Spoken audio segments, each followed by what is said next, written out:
নির্দিষ্ট কিছু মানুষের জন্য নয়, আয়ুষ্মান ভারত কিংবা অন্নপূর্ণা ভান্ডার দুই প্রকল্পই সবার জন্য।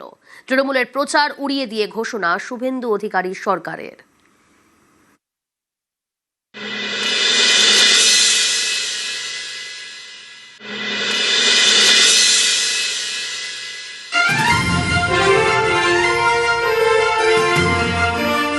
একদিকে নির্বাচনী প্রতিশ্রুতি পূরণ, অন্যদিকে মিথ্যা প্রচারকে গুঁড়িয়ে দেওয়ার চ্যালেঞ্জ।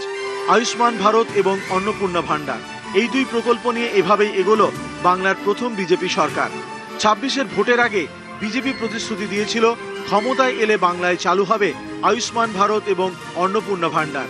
কিন্তু তৃণমূল শুরু থেকেই প্রচার করে এই দুই প্রকল্পের কোনোটি সবার জন্য নয়, কিছু শ্রেণীর মানুষই এই প্রকল্পের সুবিধে পাবেন। বিজেপি যদিও তৃণমূলের এই দাবিকে মিথ্যা বলে উড়িয়ে দেয়। এই নিয়ে ভোটের বাজার গরম হয়। রাজ্যে পালা বদলের পর অন্নপূর্ণা এবং আয়ুষ্মান দুই প্রকল্পই চালু হলো। দুটি প্রকল্পই সবার জন্য। যারা লক্ষ্মীর ভান্ডারে ১৫০০ টাকা পেতেন, তারা সবাই অন্নপূর্ণা ভান্ডারে ৩০০০ টাকা পাবেন।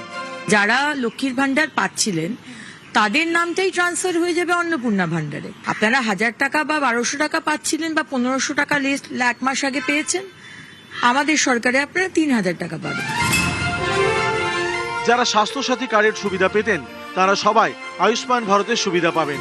এমনকি যাদের স্বাস্থ্যসাথী কার্ড ছিল না, তারাও আয়ুষ্মান ভারতের জন্য আবেদন জানাতে পারবেন।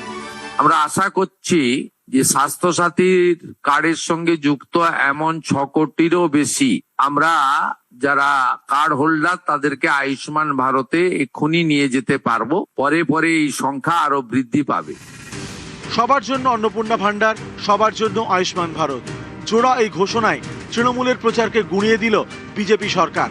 ঠিক যেভাবে বিজেপি বাংলা বিরোধী এই প্রচারকে উড়িয়ে দিয়ে ৫ টাকায় মাছ ভাত চালু করেছে শুভেন্দু অধিকারী সরকার। নিউজ 18 বাংলা।